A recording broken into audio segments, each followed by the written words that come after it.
അസ്സലാമു അലൈക്കും. ഞാൻ ഷംന ജെറീഷ്. അപ്പോൾ ഈ ഒരു റമദാനിലെ നോമ്പ് തുറക്കാനായിട്ട് എളുപ്പത്തിൽ തയ്യാറാക്കാൻ പറ്റിയിട്ടുള്ള ഒരു ചട്ടിപ്പത്തിരിയുടെ റെസിപ്പി ആയിട്ടാണ് ഞാൻ വന്നിട്ടുള്ളത്.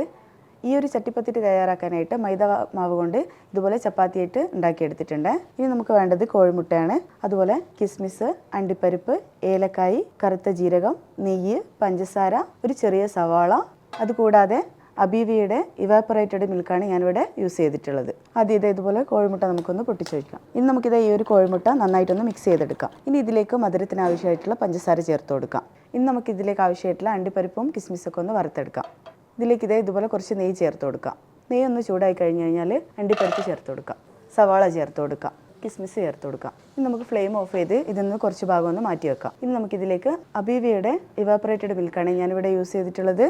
ഇനി നമുക്കിതിലേക്ക് നേരത്തെ തയ്യാറാക്കി വെച്ചിട്ടുള്ള എഗ് മിക്സ് ചേർത്ത് കൊടുക്കാം. ഇനി ഇതാ 2-3 ഏലക്ക ഇതുപോലെ ഒന്ന് ചതച്ചെടുത്ത് ചേർത്ത് കൊടുക്കാം. കരിഞ്ജീരകം ചേർത്ത് കൊടുക്കാം. ഇനി നമുക്ക് ഫ്ലെയിം ഓൺ ചെയ്ത് ഇതൊന്ന് കാച്ചിയെടുക്കാം. ഈ ഒരു തിക്നെസ് ആയി കഴിഞ്ഞാൽ നമുക്ക് ഫ്ലെയിം അങ്ങ് ഓഫ് ചെയ്യാം. ഇനി നമുക്കിതൊന്ന് സെറ്റ് ചെയ്തെടുക്കാം. ഇതുപോലെ ആദ്യം ഈ ഒരു സിറപ്പ് ഒഴിച്ചു കൊടുക്കാം.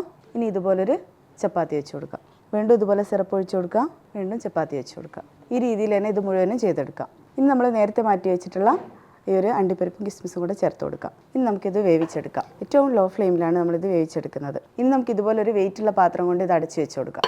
ഇനി നമുക്ക് ഇതുപോലൊരു പാനിലേക്ക് ഒന്ന് മറിച്ചിട്ട് കൊടുക്കാം.